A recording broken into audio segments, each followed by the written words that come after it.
ఈ ఉదయకాలపు వేళ దేవుని మాటలు వినుటకు మీకందరికీ ప్రత్యేకమైన ఆహ్వానాన్ని తెలియచేస్తూ ఉన్నా. ఈరోజు మన యొక్క ధ్యాన అంశము రక్షింపబడిన తరువాత మరల పాపము చేయుట. రక్షింపబడిన తరువాత మరల పాపము చేయుట. యేసుక్రీస్తు ప్రభులు వారు ఆయన ఒకరోజు ఉదయకాలం దేవాలయములో దేవుని వాక్యమును బోధిస్తూ ఉన్నారు. దేవుని వాక్యమును బోధిస్తూ ఉన్నప్పుడు ఆయన దగ్గరకు ఒక స్త్రీని తీసుకుని వచ్చారు. ఆమెను దేవాలయముల మధ్యలో ఆమెను నిలువబెట్టారు. ఎందుకు ఆమెను తీసుకుని వచ్చారంటే ఆమె వ్యభిచారము చేయుచు ఉండగా పట్టుబడింది. మోషే ధర్మశాస్త్రం ప్రకారం రాళ్ళతో కొట్టి చంపాలి, అయినను బోధకుడా నీవేమి చెప్తావో అని నీ దగ్గరకు ఈమెను తీసుకుని వచ్చాము అని వారు చెప్పడం జరిగింది. ఈ సన్నివేశం అంతా కూడా మనకు తెలుసు. చివరిలో యేసుక్రీస్తు ప్రభు వారు అంటున్న మాట, వారెక్కడ ఉన్నారు, ఎవరునూ నీకు శిక్ష విధింపలేదా అని అడిగినప్పుడు ఆమె లేదు ప్రభువా అనెను. అందుకు యేసు, నేనును నీకు శిక్ష విధింపను. యేసుక్రీస్తు ప్రభు వారు అంటున్న మాట, నేనును నీకు శిక్ష విధింపను అంటే ఆ సహోదరిని యేసుక్రీస్తు ప్రభులు వారు క్షమించాడు. కాబట్టి యేసుక్రీస్తు ప్రభులు వారు ఎవరు అంటే ఆయన క్షమించే దేవుడు. ఎవరంట? క్షమించే దేవుడు.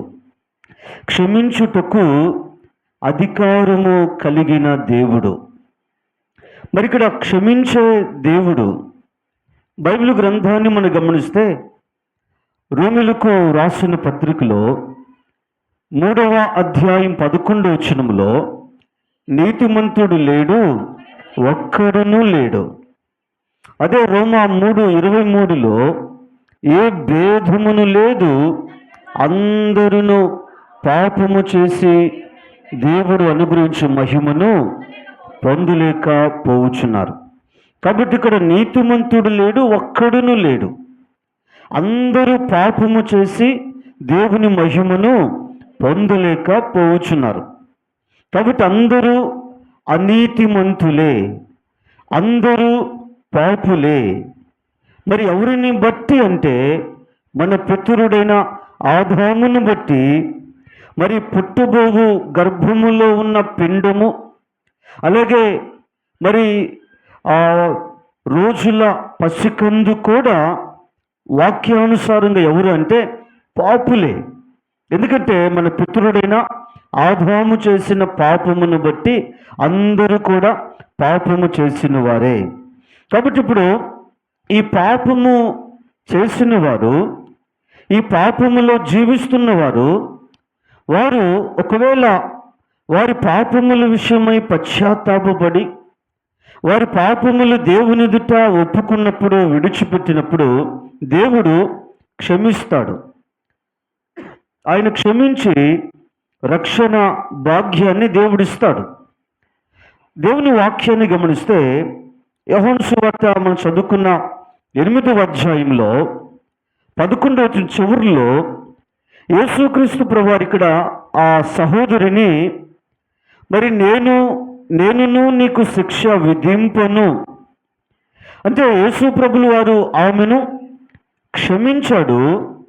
క్షమించిన దేవుడు ఆయన హెచ్చరిస్తూ ఉన్నాడు, నీవు వెళ్ళి ఇక పాపము చేయకుమని ఆమెతో చెప్పెను. క్షమించిన దేవుడు, ఆయన క్షమించే దేవుడు, తరువాత హెచ్చరించే దేవుడు. క్షమించాడు, ఆయన హెచ్చరిక చేస్తూ ఉన్నాడు. ఏంటి హెచ్చరిక అంటే, నీవు వెళ్ళి ఇక పాపము చేయుకుము. ప్రియ సంఘము గమనించుదాం. అలాగే 5వ అధ్యాయమును కూడా, యోహాను సువార్త 5వ అధ్యాయం 14వ వచనాన్ని మనం గమనిస్తే, అటు తరువాత యేసు దేవాలయములో వానిని చూచి, ఇదిగో స్వస్థత నొందితివి, మరి ఎక్కువ కీడు నీకు కలుగకుండునట్లు ఇకను పాపము చేయకుమని చెప్పగా. కాబట్టి ఈ సన్నివేశం కూడా మనకు తెలుసు. ఈ వ్యక్తిని యేసుక్రీస్తు ప్రభువారు స్వస్థపరిచిన తర్వాత ఈ వ్యక్తిని తర్వాత మరలా దేవుడు ఎక్కడ చూచాడు? దేవాలయంలో చూచాడు. దేవాలయంలో చూచి ఆ వ్యక్తిని దేవుడు హెచ్చరిస్తున్నాడు, మరి ఎక్కువ కీడు నీకు కలుగకుండునట్లు ఇకను పాపము చేయకుము. కాబట్టి దేవుడు క్షమిస్తున్నాడు, దేవుడు హెచ్చరిస్తూ ఉన్నాడు. పాపము చేసిన వారిని, వారి పాపములను క్షమిస్తున్నాడు.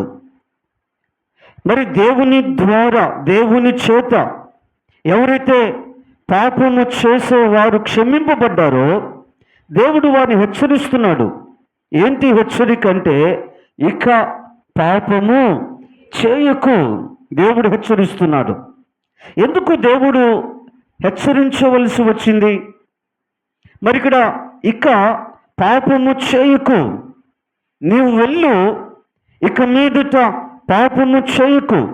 ఎందుకు దేవుడు ఆ మాట, మరి ఆ హెచ్చరికను దేవుడు వారు హెచ్చరించి ఎందుకు పంపించవలసి వచ్చింది అంటే, వారు వెళ్ళి మరలా పాపము చేస్తారేమో, వారు వెళ్ళి మరలా తప్పిదములు జరిగిస్తారేమో. కాబట్టి అలాగ ఉండకూడదు. మీరు క్షమింపబడినది ఎందుకు అంటే, ఇక మీదట మరలా మీరు పాపము చేయకూడదు అని దేవుడు క్షమించాడు. ఆయన క్షమించాడు, ఆయన హెచ్చరిస్తూ ఉన్నాడు.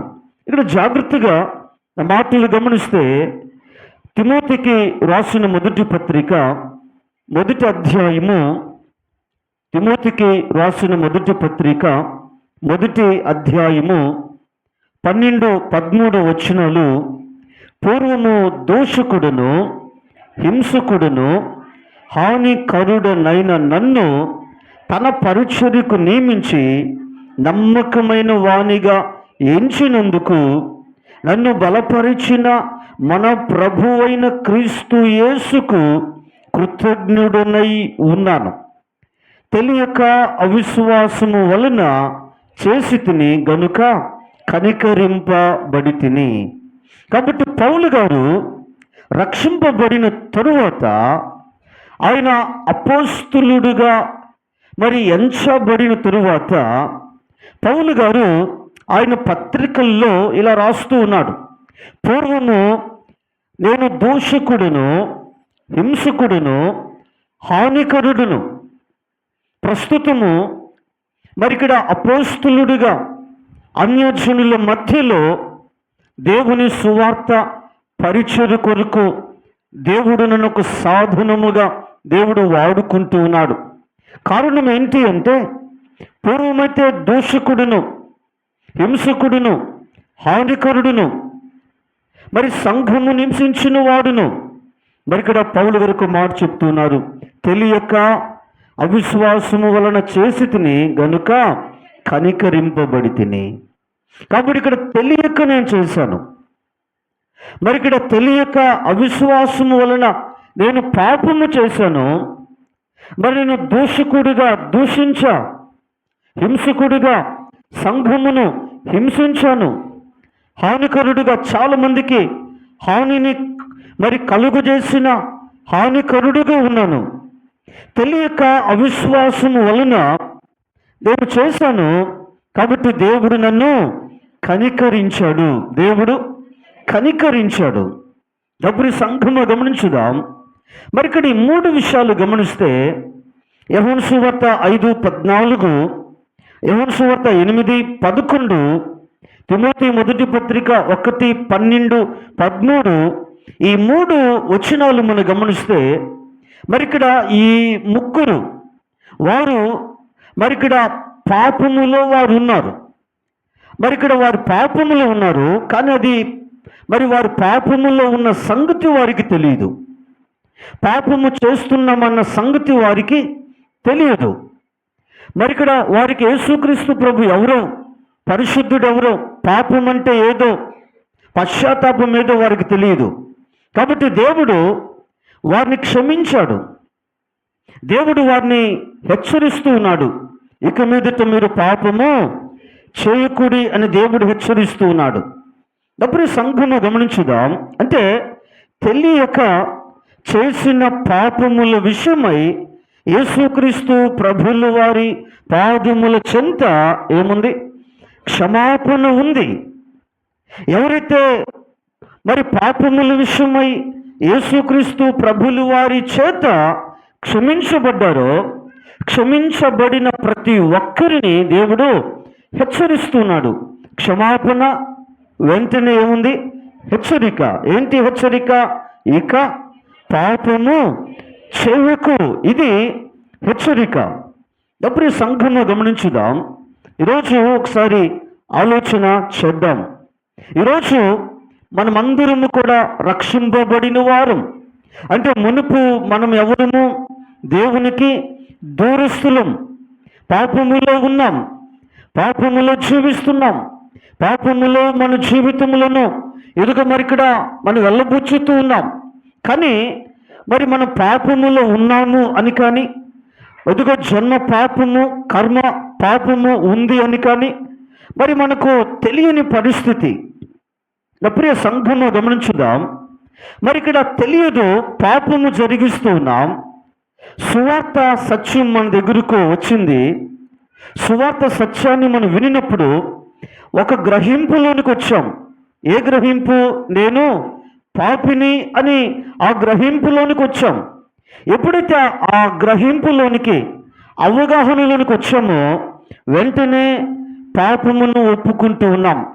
అపోస్తుల కార్యముల గ్రంథాన్ని మీరు చదివితే 2వ అధ్యాయములో అపోస్తులు వారు సువార్త ప్రకటిస్తూ ఉంటే, సువార్త సత్యమును వినిన వారు ఆ వాక్యము చేత వారు నొచ్చుకున్నారు.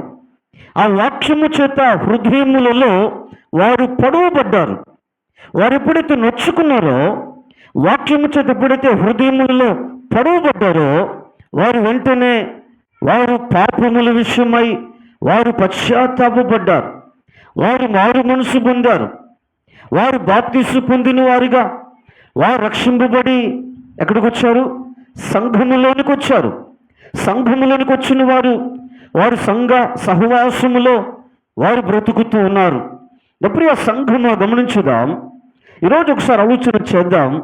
అంటే ఒకప్పుడు పాపములో ఉన్నప్పుడు ఆ పాపమునకు క్షమాపణ ఉంది. క్షమించబడిన మనలను దేవుడు హెచ్చరించాడు. ఏమని? ఇక పాపము చేయకు. ఎందుకు? మరి యోహాను సువార్త 5:14 దేవాలయంలో చూచిన వ్యక్తితో దేవుడు అంటున్నాడు, మరి ఎక్కువ కీడు నీకు కలుగకుండునట్లు ఇకను పాపము చేయకు. అంటే ఇక్కడ దేవుడు ఆయన క్షమించాడు, హెచ్చరించాడు. హెచ్చరికను స్వీకరించకపోతే, హెచ్చరికకు విధేయత చూపించకపోతే మరి ఎక్కువ కీడు ఉంది అని దేవుడు ముందుగానే ఆయన సూచించాడు. అంటే ఇప్పుడు మనము క్షమించబడ్డాం, మనం మారు మనసు పొందాం, మనం బాప్తిస్ము పొందాం, రక్షింపబడ్డాం, సంఘ సహవాసములో ఉన్నాం. మరి ఇప్పుడు మన పరిస్థితి ఏంటంటే, ఈ రక్షణను జారు విడుచుకోక ఈ రక్షణను గట్టిగా మనము పట్టుకోవాలి. ఈ రక్షణను కాపాడుకుంటూ మరి ఇక్కడ ఈ రక్షణ ద్వారా మనకు వచ్చిన మరి ఇక్కడ పరిశుద్ధత, పవిత్రత, యథార్థత, నీతి, మరి ఇక్కడ భక్తి జీవితం, ప్రార్థన జీవితం, మరి ఇలాంటి ఈ అనుభవాలలో మనం ముందుకు వెళ్ళాలి. కానీ ఈరోజు పరిస్థితులు దానికి భిన్నంగా మనము గమనిస్తూ ఉన్నాం. రక్షింపబడిన తరువాత మరలా పాపము చేయుట నేటి క్రైస్తవ వ్యవస్థలో మనం చూస్తూ ఉన్నాం. ఒకప్పుడు పాపములో ఉన్నాం, మరి క్షమించబడ్డాం, హెచ్చరించబడ్డాం. దేవుడు సూచించాడు, ఒకవేళ హెచ్చరికను తిరస్కరిస్తావేమో జాగ్రత్త, మరి ఎక్కువ కీడు పొంచుకొని ఉంది ఆయన సూచించాడు. ఈరోజు చక్కటి సంఘ సహవాసములో, వాక్యపు వెలుగులో, భక్తి జీవితములో మనము దినదినము నూతన పరచబడుతూ ఆత్మీయ జీవితంలో ఎదుగుతూ, మరి ఇక్కడ మనము మన అనుభవం ఏంటంటే, మనము ఈ భక్తి జీవితంలో దేవుడు ప్రత్యక్షమయ్యే నాటికి మనం ఎవరిగా ఉండాలంటే సంపూర్ణులుగా మనం ఉండాలి. ఎలాగుండాలంట? సంపూర్ణులుగా ఉండాలి. కానీ ఈరోజు క్రైస్తవ వ్యవస్థ ఎలాగుందంటే, రక్షింపబడ్డారు, సంఘ సహవాసం ఉంది, వాక్యాన్ని వింటున్నాం, వాక్యాన్ని చదువుతున్నాం, మరి ఇక్కడ ఆత్మీయ జీవితంలో చక్కగా ఎదుగుతూ ఉన్నట్లుగా మనము కనపరుచుకుంటూ ఉన్నాం. కానీ మరలా పాపము చేస్తూ ఉన్నాం, మరలా పాపమును జరిగిస్తూ ఉన్నాం. ఈరోజు ఒక 2-3 విషయాలు మీ గమనానికి తీసుకుని వచ్చి నా మాటలు ముగించాలని ఇష్టపడుతూ ఉన్నాం. దినవృత్తాంతములు 2వ గ్రంథము, దినవృత్తాంతములు 2వ గ్రంథము 6వ అధ్యాయము నేను చదువుతాను, వినండి. 37వ వచనం. వారు చెరుకుపోయిన దేశమందు బుద్ధి తెచ్చుకొని మనసు త్రిప్పుకొని, మేము పాపము చేసితిమి, దోషులమైతిమి, భక్తిహీనముగా నడుచుతిమి అని ఒప్పుకొని తాము చెరలోనున్న దేశమందు, అలాగే మరి 39వ వచనం గమనిస్తే, నీ నివాస స్థలమైన ఆకాశము నుండి నీవు వారి విన్నపమును ప్రార్థనను ఆలకించి వారి కార్యమును నిర్వహించి నీ దృష్టి ఎదుట పాపము చేసిన నీ జనులను క్షమించుదువుగాక.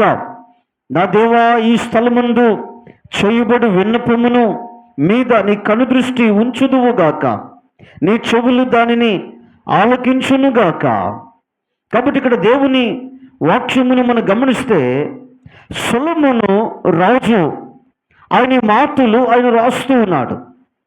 మరి ఇక్కడ 6వ అధ్యాయము 37వ వచనాన్ని మనం చదువుకున్నాం. వారు చెరుకు పోయిన దేశమందు బుద్ధి తెచ్చుకొని, వారు చెరుకుపోయిన దేశమందు దేవుని జనులు విమోచింపబడిన వారు, పాపము నుంచి విడిపింపబడిన వారు, మరి ఇప్పుడు వారు ఎక్కడికి వెళ్ళారంట? చెరుకు వారు వెళ్ళారు. మరి చెరుకు ఎందుకు వెళ్ళారు? మరి ఇక్కడ దేవుడే వారిని చెరుకు ఆయన అప్పగించాడు. అప్పుడు ఆ సంఘమును గమనించుదాం. దేవుని వాక్యాన్ని మనం గమనిస్తే, మరి ఎందుకు దేవుడు తన జనులను చెరుకు దేవుడు అప్పగించాడు? మరి చెర అనగా శత్రువు రాజు చేతికి అప్పగించటం. అంటే ఇప్పుడు దేవుని జనులు శత్రు రాజు యొక్క కారాగారములో ఎలాగున్నారు? బందీలుగా ఉన్నారు, ఖైదీలుగా ఉన్నారు, చెరలో ఉన్నారు. ఏంటి కారణం? ఏంటి? దేవుడు ఎందుకు తన జనులను శత్రు రాజు చేతికి, మరి దేవుడు తన జనులను ఎందుకు చెరకు దేవుడు అప్పగించాడు? 36వ వచనం గమనిస్తే, పాపము చేయని వాడెవడునూ లేడు గనుక వారి నీ దృష్టి ఎదుట పాపము చేసినప్పుడు నీవు వారి మీద ఆగ్రహించి శత్రువుల చేతికి వారిని అప్పగింపగా. మరి ఇక్కడ దేవుని వాక్యంలో మనం చూస్తున్నాం. 36వ వచనం చెప్తున్న మాట, వారు నీ దృష్టి ఎదుట పాపము చేసినప్పుడు.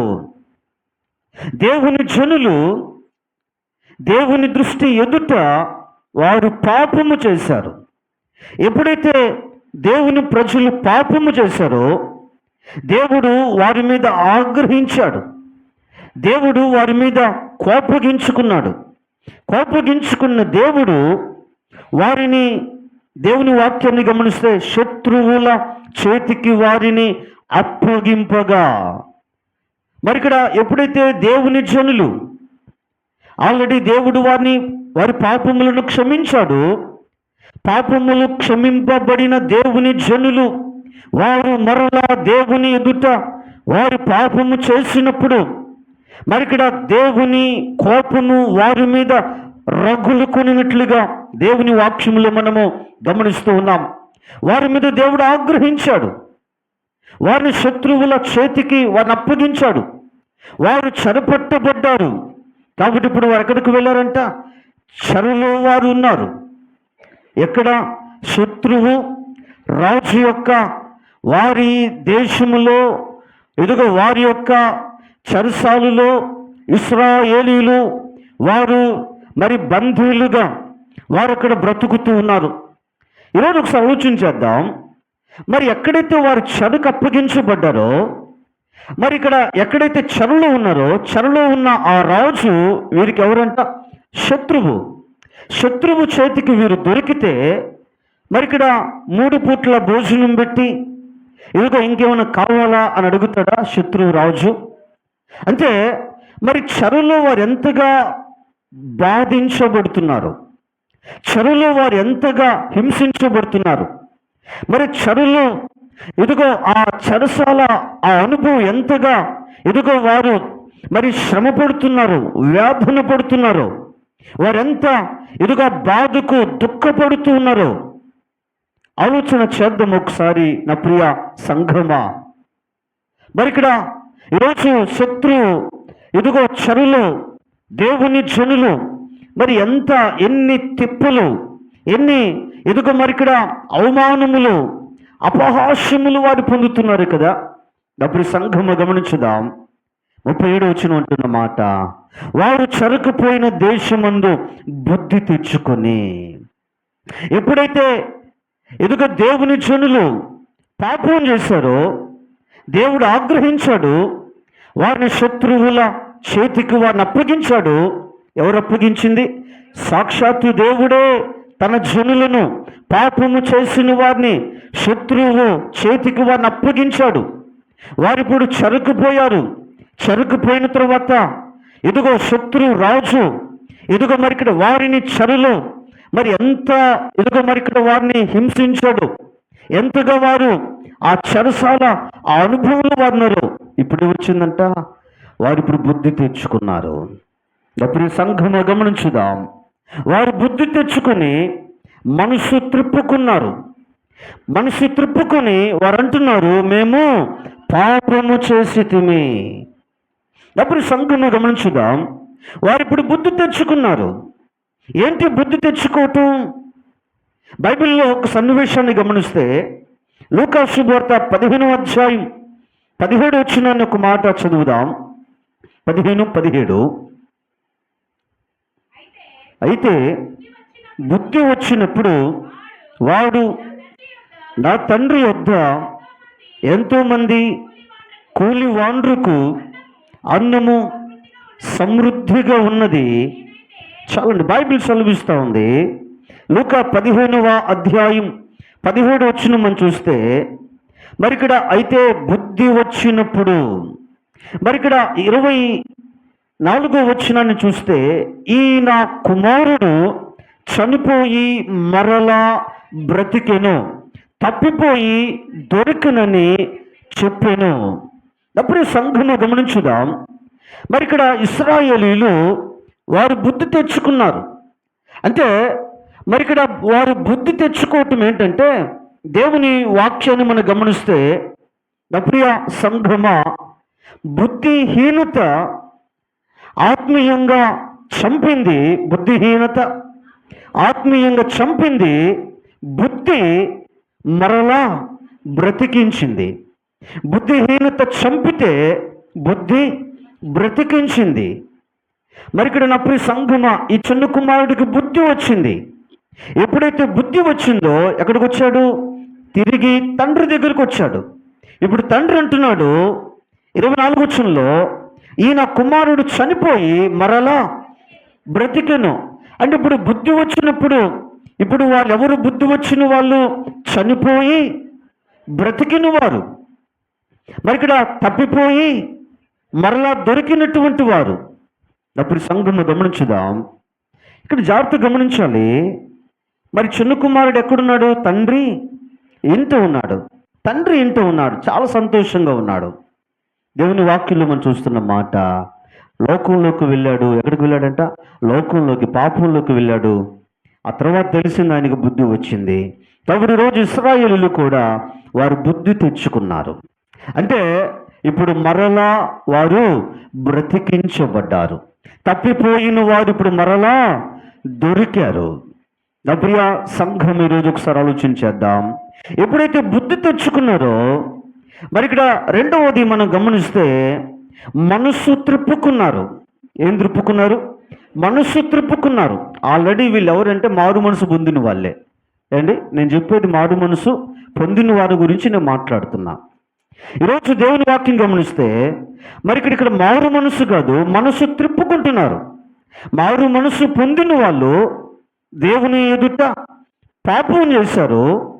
పాపం చేసిన వారి మీద దేవుడు ఆగ్రహించాడు. వారిని శత్రువుల చేతికి అప్పగించాడు. చెరకు పోయిన తరువాత ఆ చెరసాల ఎదుగ మరికడ ఆ అనుభవంలో, ఎదుగ మరికడ ఆ కొరడాల దెబ్బలు, ఆ బెత్తముల దెబ్బకు, ఆ చీకటి గదుల్లో ఎదుగో తినక ఎదుగ మరికడ అలాంటి పరిస్థితుల్లో అప్పుడు వారికి బుద్ధి వచ్చింది.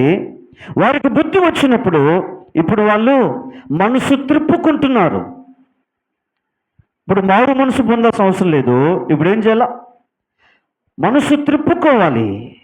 నా ప్రియ సంఘము గమనించుదాం. వారు మనసును త్రిప్పుకున్నారు. అంటే పాపం ఏం చేసింది? మనసును దేవుని వైపు నుంచి లోకం వైపు వారి మనసును త్రిప్పివేసింది. వారు మారు మనసు పొందారు, మనసును మార్చుకున్నారు, మనసు మార్పిడి జరిగింది. అయినా లోకములో ఉన్న పాపము, లోకములో ఉన్నటువంటి పాపపు ఆకర్షణ లోకం వైపు వారి మనసును త్రిప్పివేసింది. ఎప్పుడైతే బుద్ధి వచ్చిందో ఇప్పుడు మరలా లోకం వైపు తిరిగిన మనసు ఇప్పుడు మరలా పరిశుద్ధుని వైపు మనసును వారు త్రిప్పుకుంటున్నారు. వారు త్రిప్పుకున్న తర్వాత దేవుని వాక్యాన్ని మనం గమనిస్తే, మేము పాపము చేసితిమి. ఇప్పుడు మరలా వారు పాపమును ఒప్పుకుంటున్నారు. వారు మరలా పాపాన్ని ఒప్పుకుంటున్నారు. అంటే ఇప్పుడు వీళ్ళకి ఏమొచ్చింది?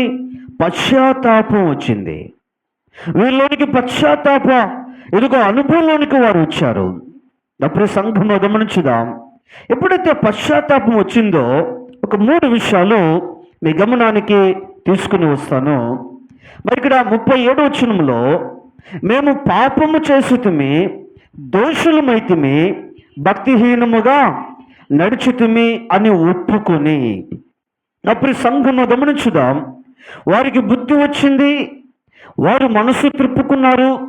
ఎప్పుడైతే మనసు త్రిప్పుకున్నారో వారు చెప్తున్న ఈ మాట గమనిస్తే, మేము పాపము చేశాము, మేము దోషులమయ్యాము, మేము భక్తిహీనులుగా నడుచుకున్నాము.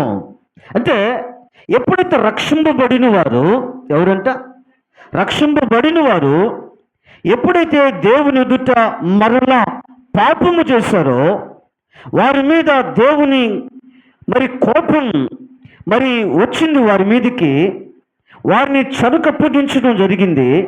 చెరలోనికి వెళ్ళిన తర్వాత ఎదుగు వారికి బుద్ధి వచ్చింది, మనసు త్రిప్పుకున్నారు. మనసు త్రిప్పుకున్న తర్వాత వారిప్పుడు పశ్చాత్తాపపడుతూ 3 విషయాలు వారు చెప్తున్నారు. మరి ఇక్కడ ఒకటి, ఎదుగో పాపం చేశాం, మేము దోషులమయ్యాం, మేము భక్తిహీనులమయ్యాం.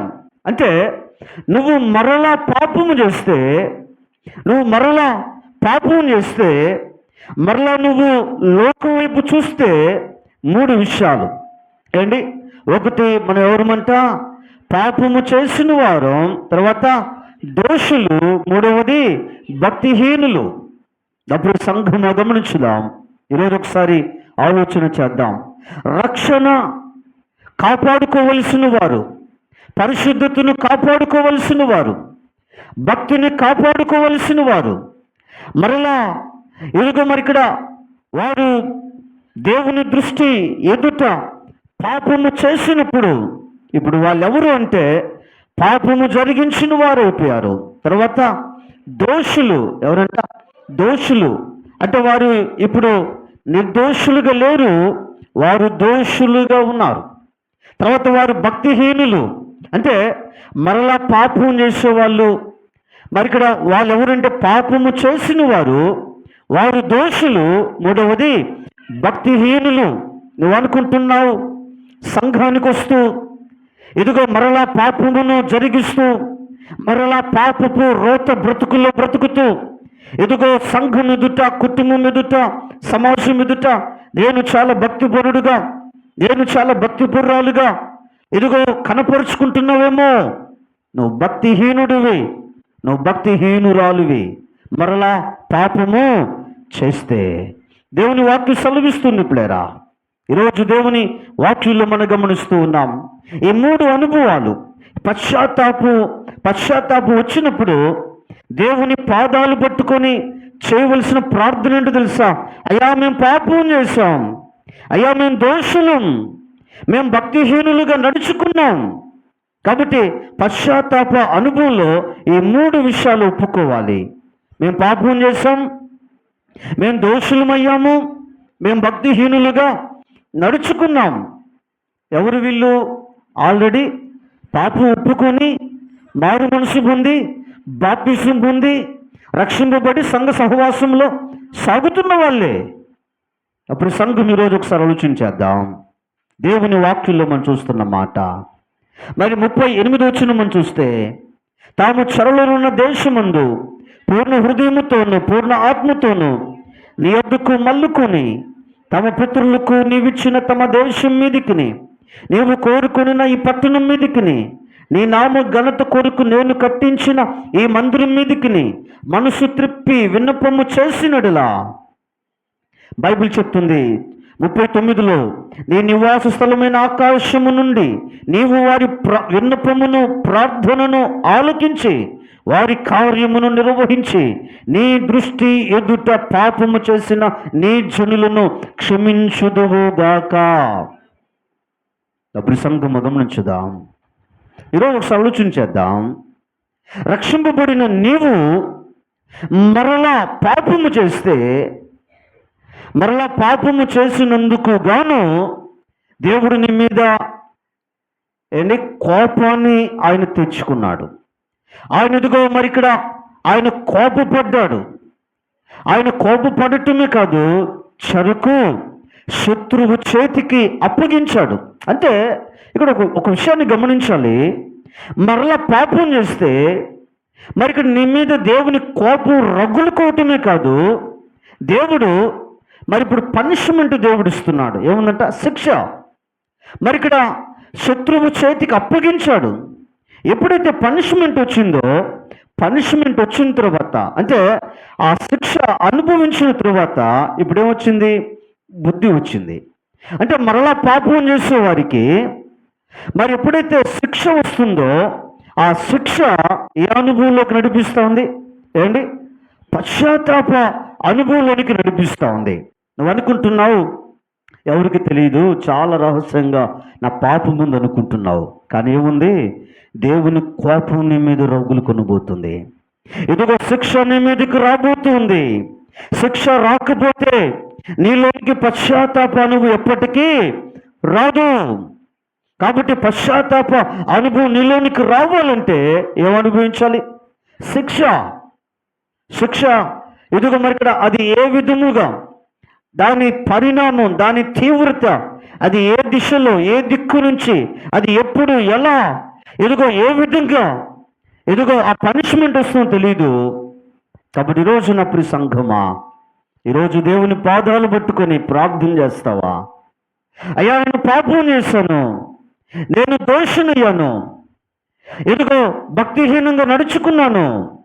నువ్వు అలా ప్రార్థన చేయగలిగితే కదా ఆకాశము నుండి దేవుడు ఇదిగో దేవుని దృష్టి ఎదుట చేసిన పాపమును దేవుడు ఆయన క్షమించబోతున్నాడు. అప్పుడు సంగమా, ఈరోజు ఒకసారి ఆలోచన చేద్దాం. దేవుని వాక్యం సెలవిస్తుంది పేరా, నీ దృష్టి ఎదుట పాపము చేసిన నీ జనులను క్షమించుదువుగాక. కాబట్టి ఇప్పుడు ఏం చేయాలా అండి? పశ్చాత్తాపం రావాలి. పశ్చాత్తాపం వచ్చిందంటే 3 విషయాలు. ఒకటి, మేము పాపం చేసాం, మేము దోషులం, మేము భక్తిహీనులం. కాబట్టి దేవుని పాదాలు పట్టుకొని ప్రార్థన చేయాలి. ప్రార్థన చేసినప్పుడు దేవుడు ప్రార్థన ఆలకించి ఇప్పుడు మరలా దేవుడు క్షమిస్తూ ఉన్నాడు. అప్పుడు సంఘమా, ఈరోజు ఒకసారి ఆలోచన చేద్దాం లేరా. మొదటి విషయం. రెండవ విషయాన్ని కూడా మీ గమనానికి తీసుకుని వచ్చి నా మాటలు ముగించాలని ఇష్టపడుతూ ఉన్నా. సమూయేలు 2వ గ్రంథము 24వ అధ్యాయము 17వ వచనాన్ని చదువుదాం. సమూయేలు 2వ గ్రంథము 24:17 నేను చదువుతాను. దావీదు జనులను నాశనము చేసిన దూతను కనుగొని యెహోవాను ఇలాగూ ప్రార్థించెను, చిత్తగించుము, పాపము చేసిన వాడును నేనే, దుర్మార్గముగా ప్రవర్తించిన వాడును నేనే, గొర్రెల వంటి వీరేమి చేసిరి, నన్నును నా తండ్రి ఇంటి వారిని శిక్షించుము. కాబట్టి ఇక్కడ దావీదు రాజు చేసిన ప్రార్థన గమనిస్తే, పాపము చేసిన వాడును నేనే. దావీదు దేవుని హృదయానుసారుడు కదా, దావీదు దేవునికి ఇష్టానుసారుడైన మనుష్యుడు కదా. దావీదు ఒక మంచి ప్రార్థనా జీవితము కలిగిన వాడు. దావీదు ఒక మంచి భక్తిపరుడు. దావీదు ఒక ప్రవక్త, ఒక మంచి రాజు. అలాంటి దావీదు పాపము చేసిన వాడును నేనే అంటున్నాడు. ఏంటి దావీదు చేసిన పాపం? ఏంటి 24వ అధ్యాయం 1వ వచనం గమనిస్తే, ఇంకొక మారు యెహోవా కోపము ఇశ్రాయేలీయుల మీద రగులు కొనగా ఆయన దావీదును వారి మీదికి ప్రేరేపణ చేసి, నీవు పోయి ఇశ్రాయేలు వారిని యూదా వారిని లెక్కించుమని అతనికి ఆజ్ఞ ఇచ్చెను. అందుకు రాజు తన యొద్దనున్న సైన్యాధిపతి అయిన యోవాబును పిలిచి, జనసంఖ్య ఎంత అయినది నాకు తెలియగల దండులకై దాను మొదలుకొని బెర్షెబా వరకు ఇశ్రాయేలు గోత్రములలో నీవు సంచారము చేసి వారిని లెక్కించుమని ఆజ్ఞ ఇయ్యగా 24 మొదటి వచనం. మరి ఇక్కడ దేవుడు ఎవరితో మాట్లాడుతున్నాడు? దావీదుతో మాట్లాడుతున్నాడు. నీవు పోయి ఇశ్రాయేలు వారిని యూదా వారిని లెక్కించుమని ఆజ్ఞ ఇచ్చెను. ఎవరు వెళ్ళాలి ఇప్పుడు? యూదా వారిని ఇశ్రాయేలు వారిని లెక్క పెట్టడానికి దావీదు వెళ్ళాలి. కానీ దావీదు వెళ్ళలా. మరి ఇక్కడ దావీదు సైన్యాధిపతి అయిన యోవాబును పిలుస్తూ ఉన్నాడు. అందుకు రాజు తన యొద్దనున్న సైన్యాధిపతి అయిన యోవాబును పిలిచి, జనసంఖ్య ఎంతైనది నాకు ఏంటి? కాబట్టి ఇక్కడ దాను మొదలుకొని బెర్షెబా వరకు మరి ఇశ్రాయేలు వారిని యూదా వారిని లెక్కించుమని దేవుడు దావీదుకు ఆజ్ఞ ఇస్తే, దావీదు తన క్రింద మరి ఇక్కడ సైన్యాధిపతి అయిన యోవాబును పిలిచి యోవాబుకు ఆజ్ఞ ఇస్తూ ఉన్నాడు. యోవాబు వెళ్ళాడు. యోవాబు వెళ్ళి మరికొంతమంది సైన్యాధిపతులు వెళ్ళి ఇక్కడ వారు ఆ దేశమంతా దాను మొదలుకొని బెర్షెబా వరకు, ఎక్కడి నుంచి అంట? దాను మొదలుకొని బెర్షెబా వరకు మరి ఎంత టైం పట్టిందంటే, మరి 8వ వచనంలో 9 నెలల 20 దినములు, 9 నెలల 20 రోజులు పట్టింది దాన్ని మొదలుకొని బెర్షెబా వరకు. ఇశ్రాయేలు వారు ఎంతమంది? యూదా వారు ఎంతమంది? 10వ వచనం. జనసంఖ్య చూచినందుకై దావీదు మనస్సు కొట్టుకొనగా అతడు, నేను చేసిన పని వలన గొప్ప పాపము కట్టుకొంటిని, నేను ఎంతో అవివేకినై దాన్ని చేసి తిని, యెహోవా కరుణ ఉంచి నీ దాసుడనైన నా దోషమును పరిహరింపుమని యెహోవాతో మనవి చేయగా. కాబట్టి ఇక్కడ ఆజ్ఞ ఇచ్చింది దావీదుకు. మరి ఇప్పుడు దావీదు వెళ్ళాలి ఇశ్రాయేలు వారు ఎంతమంది అని లెక్క చూడటానికి. కానీ దావీదు వెళ్ళకుండా యోవాబుకు ఆజ్ఞ ఇచ్చాడు. యోవాబు వెళ్ళాడు, మరికొంతమందిని వెంట పెట్టుకుని వెళ్ళాడు. 9 నెలల 20 రోజులు దాన్ని మొదలుకొని బెర్షెబ వరకు ఇశ్రాయేలు వారు, యూదా వారు మొత్తం ఎన్ని గోత్రాలు? 12 గోత్రాలు. గోత్రాలు అంటే 12 అండి. దానికి మరలా మీరు ఆలోచన చేయాల్సిన అవసరం లేదు. నప్పుడు సంఘము గమనించుదాం. ఇశ్రాయేలు వారు 10 గోత్రాలు, యూదా వారు 2 గోత్రాలు. మరి ఇక్కడ దేవుని వాక్యంలో మనం గమనిస్తే 10వ వచనంలో అంటాడు దావీదు, జనసంఖ్య చూచినందుకై దావీదు మనసు కొట్టుకొనగా నేను చేసిన పని వలన గొప్ప పాపము కట్టుకుంటుని. ఇప్పుడు దావీదు అంటున్నాడు, పాపము చేసిన వాడును నేనే. ఏంటో పాపం అంటే, ఎప్పుడైతే జనసంఖ్య చూచాడో అప్పుడు ఆయన అంటున్నాడు, నేను చేసిన పని వలన గొప్ప పాపము కట్టుకున్నాను, నేను ఎంతో అవివేకినై దాన్ని చేసి తిని. కాబట్టి ఇక్కడ దావీదులో ఏం కనబడతా ఉంది? పశ్చాత్తాపం కనబడతా ఉంది. యెహోవా కరుణ ఉంచి నీ దాసుడునైనా నా దోషం పరిహరింపమని యెహోవాతో మనవి చేయగా. దావీదులోకి పశ్చాత్తాపం కనబడుతూ ఉంది. పశ్చాత్తాపం కనబడినా ఏం తప్పదు? శిక్ష తప్పదు. మరి ఎక్కువ ఇక పాపం చేయకు, చేస్తే ఏముందంట? మరి ఎక్కువ కీడు. ఇక్కడ దేవుడు 3 విషయాలు దావీదు ముందు దేవుడు ఉంచాడు. దేవుడు 3 ఆప్షన్స్ దేవుడు ఇచ్చాడు. కానీ నేను ఎప్పుడెప్పుడు అంటా ఉంటా, మరి మీ ముందు ఈ తీర్మానాన్ని ఉంచుతున్నా, మరి స్వీకరించటమా తిరస్కరించటమా మీ బాధ్యత అని అంటూ ఉంటా. ఇది అసలు వాక్యానుసారమా కాదా అని ఒక అనుమానం నాకుంది. కానీ ఇక్కడ బైబిల్లో మనం చూస్తే దేవుడు 3 విషయాలు దావీదు ముందు ఉంచాడు. ఈ 3 ఏంటంటే ఆప్షన్స్. ఏది కావాలో ఆ చాయిస్ ఎవరికి ఇచ్చాడంటే దావీదుకే దేవుడిచ్చాడు. మరి ఇక్కడ ఆల్రెడీ దావీదులోకి పశ్చాత్తాపం వచ్చింది. అయ్యా కరుణ ఉంచు, మరి ఇక్కడ నీ దాసుడిని నా దోషమును పరిహరించు అని ప్రార్థన చేస్తున్నాడు.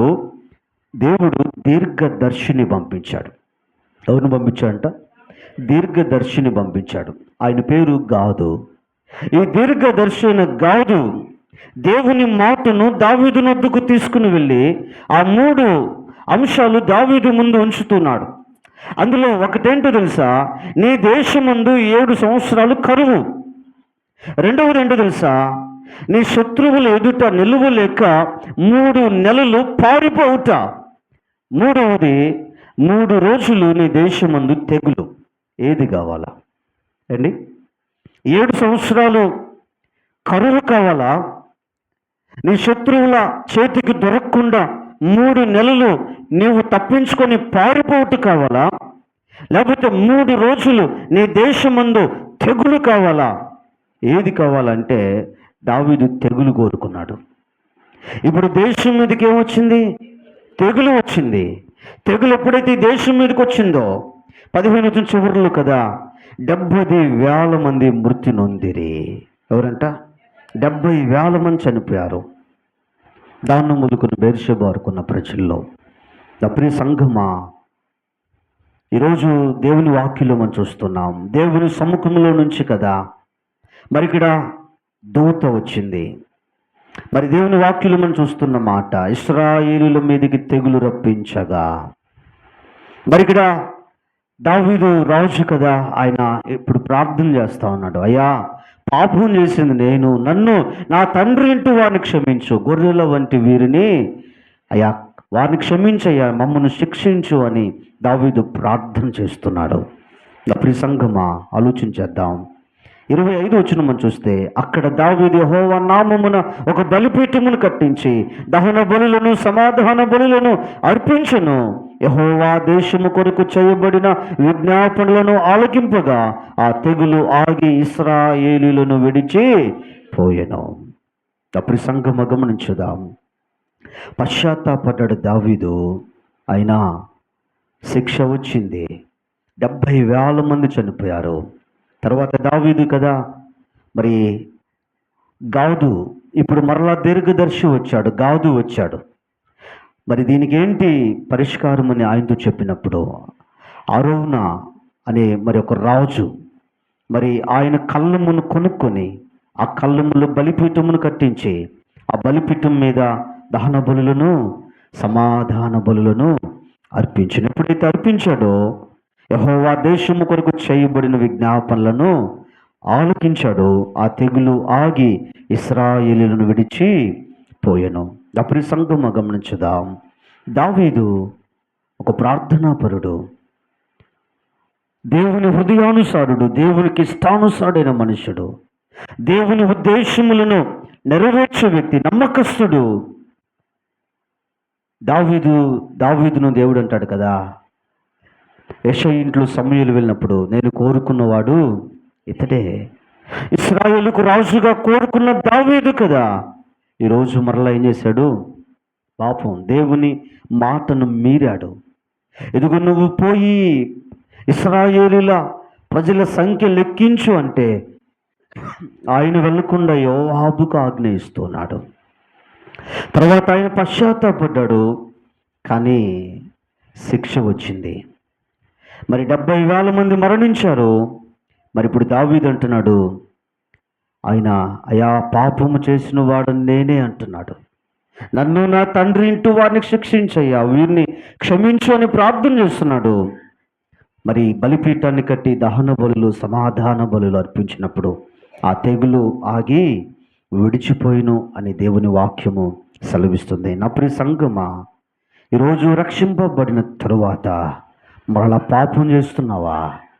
మరలా పాపం చేస్తూ ఉంటే దేవుడు, ఇదిగో ఆయన శిక్ష. దేవుడు దావీదు ముందు 3 ఆప్షన్స్ దేవుడు ఇచ్చాడు. అంటే మూడిట్లో ఏదో ఒకటి తప్పనిసరి. దేవుడు, ఒకవేళ నువ్వు రక్షింపబడి నువ్వు పాపం చేస్తూ ఉంటే దేవుడు నీ ముందు ఏ ఆప్షన్ దేవుడు నీ ముందు ఉంచాడు? ఇదిగో ఏది కావాలో ఆ చాయిస్ దేవుడికి ఇస్తున్నాడేమో. పనిష్మెంట్ అయితే తప్పదు. అప్పుడు సంగమా, ఈరోజు ఒకసారి ఆలోచన చేద్దాం. 3వ విషయాన్ని మీతో చెప్పి నా ఈ మాటలు ముగిస్తాను. సరే, టైం లేదు కాబట్టి నేను ముగిస్తాను. యోహాను సువార్త 8వ అధ్యాయం 46వ వచనాన్ని ఒకరు చదవండి. హెబ్రీ 7:26 మరొకరు చూచిపెట్టండి. నా యందు పాపమున్నదని మీలో ఎవడు స్థాపించును? చాలండి. యేసుక్రీస్తు ప్రభుల వారు, ఆయన యూదులు అందరి వైపు ఆయన చూస్తూ యేసు ప్రభు వారు చెప్పినటువంటి మాట, ఆయన ఛాలెంజ్ చేసినటువంటి మాట 8:46లో మనం గమనిస్తే, మరి నా యందు పాపమున్నదని మీలో ఎవడో స్థాపించును? యేసు ప్రభు వారు ఆయన సవాలు విసురుతున్నాడు. నా యందు పాపమున్నదని మీలో ఎవడో స్థాపిస్తాడు, నిరూపించగలడు. చాలామంది శాస్త్రులు, పరిసయ్యులు, సద్దూకయ్యులు, మత పెద్దలు, ప్రధాన యాజకులు చాలామంది యేసుక్రీస్తు ప్రభులు వారి మీద ఏదైనా పాపము దొరుకుతుందేమో, ఆయనలో ఏదైనా చిన్న నేరము దొరుకుతుందేమో, ఆయన మీద ఆ చిన్న నేరాన్ని చూపించి ఆయన సిలువకు అప్పగించాలా అని మరి ప్రతి క్షణము కూడా యేసు ప్రభులు వారిని అంటి పెట్టుకుని తిరిగారు. కానీ వారికి యేసుక్రీస్తు ప్రభులు వారిలో ఆవగింజంత ఆ పాపము దోషము కనబడలా. యేసు ఛాలెంజ్ చేస్తున్నాడు, నా యందు పాపములని మీలో ఎవడు స్థాపిస్తాడు, ఎవడు నిరూపిస్తాడు? శాస్త్రి నిరూపించలేకపోయాడు. పరిసయ్యుడు యేసు ప్రభులో ఇదిగో ఫలానా అని చెప్పలేకపోయాడు. మత పెద్దలు, ప్రధాన యాజకులు ఆయన ఏ తప్పిదమును కూడా చూపించలేకపోయారు. ఎందుకంటే హెబ్రీ 7:26 చెప్తుంది, ఆయన పవిత్రుడు, పరిశుద్ధుడు, నిర్దోషి, నిష్కల్మషుడు. ఆయన పాపుల్లో చేరిక ప్రత్యేకముగా ఉండు దేవుడు. యేసు ప్రభులు వాళ్ళు ఎందుకు పాపము లేదంటే, ఆయన ఎందుకు దోషము లేదంటే, ఆయన పవిత్రుడుగా జీవిస్తున్నాడు. ఆయన నిర్దోషిగా ఉన్నాడు, ఆయన దోషము లేదు. ఆయన నిష్కల్మషుడు, ఆయనలో మచ్చ, ముడత, డాగు, కలంకము అట్టిది మరి ఏదైనాను లేదు. ఆయన పాపులలో చేరక ప్రత్యేకముగా ఉన్నాడు. మరి పాపుల్లో చేరక ఉన్నాడా అంటే యేసు ప్రభులు వారి చుట్టూ కూడా ఎవరున్నారు? సుంకరులు, త్రాగుబోతులు, వ్యభిచారులు. మరి ఇక్కడ వారు యేసు ప్రభు వారి చుట్టూ ఉన్నారు, దొంగలు ఆయన చుట్టూ ఉన్నారు. కానీ యేసు ప్రభులు వారి చుట్టూ వారు ఉన్నప్పటికీ కూడా ఆయన పరిశుద్ధుడిగా ఉన్నాడు, పవిత్రుడిగా ఉన్నాడు. నా ప్రియ సహోదరుడా, సహోదరి, ఈరోజు ఒకసారి ఆలోచన చేద్దాం. రక్షింపబడిన నువ్వు ఈరోజు మరలా పాపమును జరిగిస్తున్నావేమో. కారణం ఏంటో తెలుసా? ఒకవేళ నువ్వు క్రైస్తవుడిగా బ్రతుకుతూ ఉంటే, ఎలా క్రైస్తవుడిగా బ్రతుకుతూ ఉంటే ఒకవేళ మరి నువ్వు లోకం వైపు చూడవచ్చేమో. క్రైస్తవుడిగా బ్రతుకుతుంటే లోకం వైపు చూడవచ్చేమో. లోకం వైపు చూస్తే ఏంటి, ఎవరు అయిపోతావు? లోకానుసారుడు అయిపోతావేమో. లోకం వైపు చూస్తే లోకానుసారుడు అయిపోతావేమో. కానీ రోజు క్రైస్తవుడిగా కాదు మనం బ్రతకవలసింది. ఎలా? క్రీస్తులాగా మనం బ్రతకాలి. క్రీస్తులాగా బ్రతకాలంటే ఎవరి వైపు చూడాలి? క్రీస్తు వైపు చూస్తే ఎలా బ్రతుకుతాం? క్రీస్తులాగా బ్రతుకుతాం. లోకం వైపు చూస్తే లోకానుసారుడిగా బ్రతుకుతావు. నువ్వు ఎవరు? నువ్వు క్రైస్తవుడివే. బైబిల్ ఉంది నీ దగ్గర. మీరు క్రైస్తవులే కాదనడం లేదు. మీరు ఆదివారం చర్చికి వచ్చే వాళ్ళే. అప్పుడప్పుడు మీ కుటుంబాల్లో ప్రార్థనలు జరుగుతున్నాయి, ఇంటిలో గోడలకు వాక్యాలు ఉన్నాయి, క్రైస్తవ క్యాలెండర్స్ ఉన్నాయి. మీరు క్రైస్తవులే కాదనడం లేదు అండి. కానీ ఈరోజు ఒకవేళ నువ్వు లోకం వైపు చూస్తూ ఉంటే నువ్వు లోకానుసారుడివి. నువ్వు క్రీస్తు వైపు చూస్తుంటే నువ్వెవరువో తెలుసా? క్రైస్తవుడు కాదు, క్రీస్తులాగా బ్రతికే వ్యక్తివి. ఈరోజు రక్షింపబడి నువ్వు మరణ పాపం చేస్తున్నావంటే కుక్క వాంతి చేసుకొని ఆ వాంతికి తిరిగినట్లుగా, ఎదుగో కడగబడిన పంది మరలా బురదలో దొర్లుటకు మరలినట్లుగా ఆ అనుభవంలో నువ్వు ఉంటే నువ్వు క్రైస్తవురాలివే. కానీ నువ్వు క్రీస్తు వైపు చూడట్లేదు, లోకం వైపు చూస్తున్న క్రైస్తవుడవు. పత్రికల్లో మనం చూస్తే దేమా కనిపిస్తాడు. ఈ దేమా ఎవరంటే అపోస్తుడైన పౌలు గారితో సువార్త పరిచర్యలో ఎదుగో ఆయన కూడా ఒక సహకారి, ఒక జత పనివాడు, ఒక సువార్తికుడు. లోకముతో ఎప్పుడైతే స్నేహం చేశాడో పౌలు గారిని విడిచిపెట్టి లోకంలో కలిసిపోయాడు దేమా. అందుకే ఎవరైపు చూడాలా? లోకం వైపు చూడుకో. రక్షింపబడిన సహోదరుడా, రక్షింపబడిన సహోదరి, మారు మనసు పొందిన సంఘమా, లోకం వైపు చూడుకో. లోకం వైపు చూస్తే లోకానుసారుడిగా ఉంటావు. క్రైస్తవుడివే, పేరుకు క్రైస్తవుడివే, కానీ ఏ జీవితం? లోకానుసారమైన జీవితం, శరీరానుసారమైన జీవితం. కానీ నువ్వు క్రైస్తవుడు కాదు. నువ్వెవరు అంటే క్రీస్తులాగా నువ్వు బ్రతికితే ఎవరు చూస్తావు? క్రీస్తు వైపు చూస్తావు. డప్రి సంగమా, నువ్వు క్రీస్తు వైపు చూస్తే క్రీస్తులాగా బ్రతుకుతావు. ఎలా బ్రతుకుతావు? క్రీస్తులాగా. ఒక ఛాలెంజ్. నువ్వు చెప్పగలవా? యోహాను సువార్త 8:46 గుండెల మీద చేసుకొని చెప్పగలవా? నా యందు పాపం ఉన్నదని మీలో ఎవడు స్థాపిస్తాడు? ఏంటి అప్పుడు సంగమా, ఈ మధ్యకాలంలో క్రైస్తవ్యాన్ని గురించి ఒక మాట నేను చెప్తూ ఒక మాట అంటున్నా. నీ ముందు నిన్ను పొగుడతారు చూసావా? నీ ముందు నిన్ను చాలా పొగుడుతూ మాట్లాడతారు చూసావా? నువ్వు లేనప్పుడు కూడా నిన్ను పొగుడుతూ మాట్లాడుతుంటే అది క్రైస్తవ్యం. నీ ముందు ఒకలాగా మాట్లాడి నువ్వు వెళ్ళిపోయిన తర్వాత నీ వెనకాల నిన్ను గూర్చి అసహ్యంగా మాట్లాడుకున్నారు కదా, ఇది పేరుకే క్రైస్తవ్యం. క్రైస్తవుడు అన్న పేరు ఉండు నువ్వు ఏమైంది? పరలోకపు ఆ గేటు కూడా నువ్వు టచ్ చేయటానికి వీల్లేదు. నా ప్రియ సంఘమా, ఈరోజు ఒకసారి ఆలోచించేద్దాం. ఈరోజు నువ్వు క్రైస్తవుడిగా కాదు నువ్వు బ్రతకాల్సిన. క్రైస్తవుడు అంటే లోకానుసారుడు అంతే, అది ఆచారం అంతే. ఈరోజు నువ్వు క్రీస్తులాగా బ్రతికితే, క్రీస్తు ఎలా బ్రతికాడు తెలుసా? ఆయన పవిత్రుడిగా బ్రతికాడు, ఆయన పరిశుద్ధుడిగా బ్రతికాడు, ఆయన నిర్దోషిగా నిష్కల్మషుడిగా బ్రతికాడు. ఆయన ఛాలెంజ్ చేస్తున్నాడు, పాపం ఉన్నదని మీలో ఎవడు స్థాపిస్తాడు? శాస్త్రి, పరిశుద్ధుడా, సద్దుకైడా, ప్రధాన యాజకుడా, మత పెద్ద, ఎవరు? అందరూ తల వంచారు. ఎందుకంటే ఆయన ఏ పాపము లేదు, మచ్చ లేని, డాగు లేని, కలంకము లేని, ఇదిగో నిర్దోషమైన వ్యక్తిగా యేసుప్రభువు వారు బ్రతికారు. మరి నువ్వు అలాంటి దేవుని వైపు నువ్వు చూస్తే, ఇదిగో నీలో కూడా ఒక ఉద్యమం రగులుకుంటుంది ప్లేరా. నీలో కూడా నీ నీ గుండెల్లో కూడా ఒక మంట మండుతుంది. నా ప్రభులాగా, నా యేసయ్యలాగా నేను కూడా పరిశుద్ధుడిగా బ్రతకాలి, నేను కూడా నిర్దోషిగా బ్రతకాలి, దోషము లేనివాడుగా. ఎవడు నా వైపు వేలు చూపించకూడదు, ఎవడు నా మీద దోషమును ఆరోపణలుగా చూపించకూడదు. మచ్చ ముడత లేని, డాగు లేని, కలంకము లేని పరిశుద్ధుడిగా బ్రతకాలి. ఈరోజు ఉన్నారా ఇలాంటి క్రైస్తవులు? అంటే క్రీస్తులాగా బ్రతికే క్రైస్తవులు ఈరోజు క్రైస్తవ వ్యవస్థలో ఉన్నారా అంటే వేళ్ళ మీద లెక్క పెట్టచ్చేమో. ఏ దినాల్లో ఉన్నాం? కడవరి దినాలు.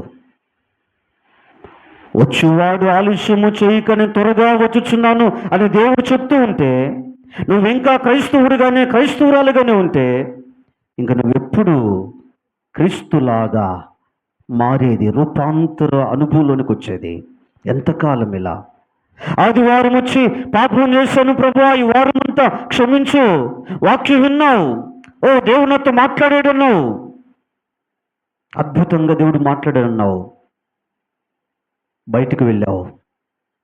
బయటకు వెళ్ళిన తర్వాత ఇక్కడ మండిన ఆ మంట బయటకు వెళ్ళిన తర్వాత చల్లారిపోయింది. మరలా పాపం చేయటం మొదలుపెట్టావు. మరలా పాపం చేస్తూ మరలా ఆదివారం చర్చిలోకి వచ్చావు, మరలా మండావు. మండగానే అయ్యా నేను ఇంకా అది చేయను ప్రభా, నేను ఇది చేయను ప్రభా. ఏండి, ఎలా నమ్మాలి దేవుణ్ణి? ఎన్నిసార్లు వాగ్దానం చేస్తావు, ఎన్నిసార్లు ప్రమాణం చేస్తావు? ఇక్కడ వాగ్దానం చేస్తావు, ఇక్కడ ప్రమాణం చేస్తావు, బయటకు వెళ్ళి ఎదుగు మరి ఆ వాగ్దానాన్ని పక్కన పెట్టేస్తావు, ఆ ప్రమాణాన్ని మర్చిపోతావు.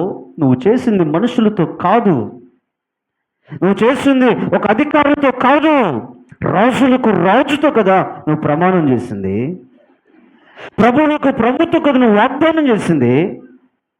ఏంటి, బయటికి వెళ్ళి మర్చిపోతున్నావు అంటే దేవుడు నీ దృష్టిలో ఎంత చులకనైపోయాడు కదా, దేవుని నీ దృష్టిలో ఎంత తక్కువగా నువ్వు ఎంచుతున్నావు కదా.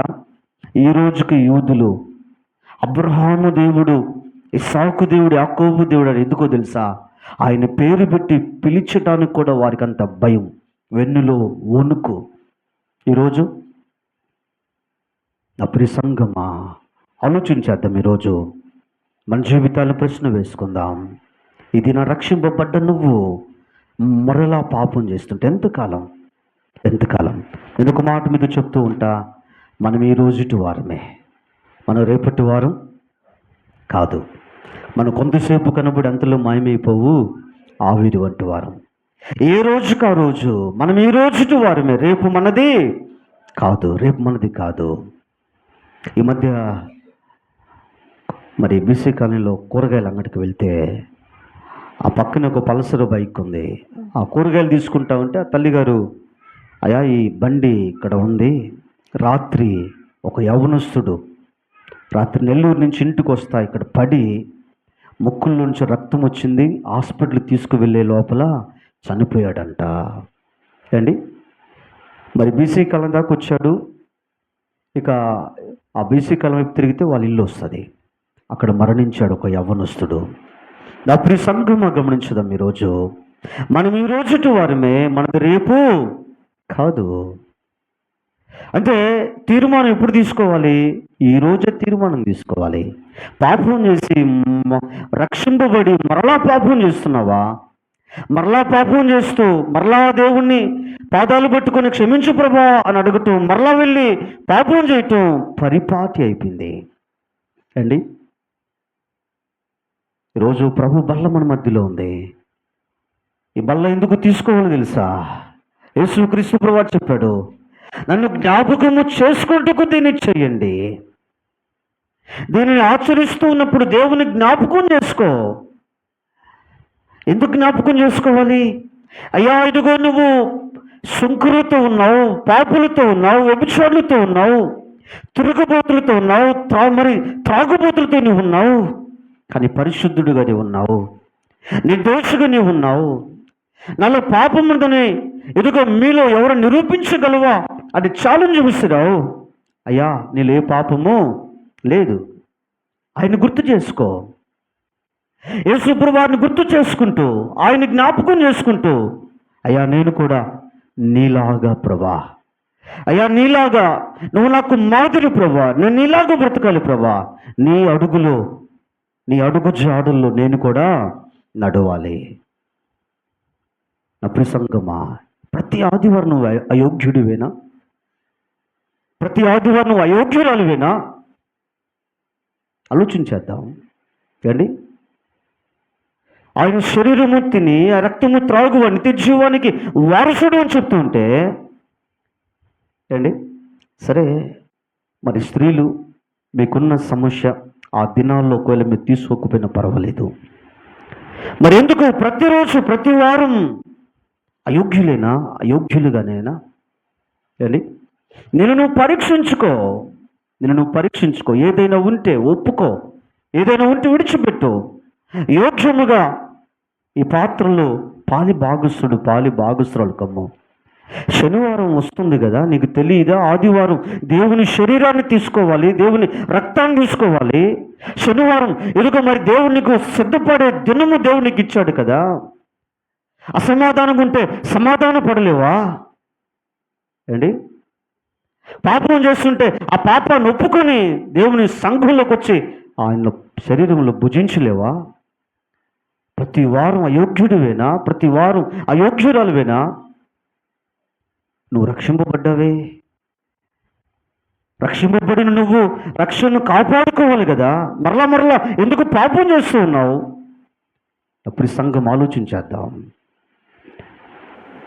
అందుకే యేసు ఒక మాట అన్నాడు, ఇక పాపం చేయకయ్యా, మరలా ఎక్కువ కీడు నీకుంది,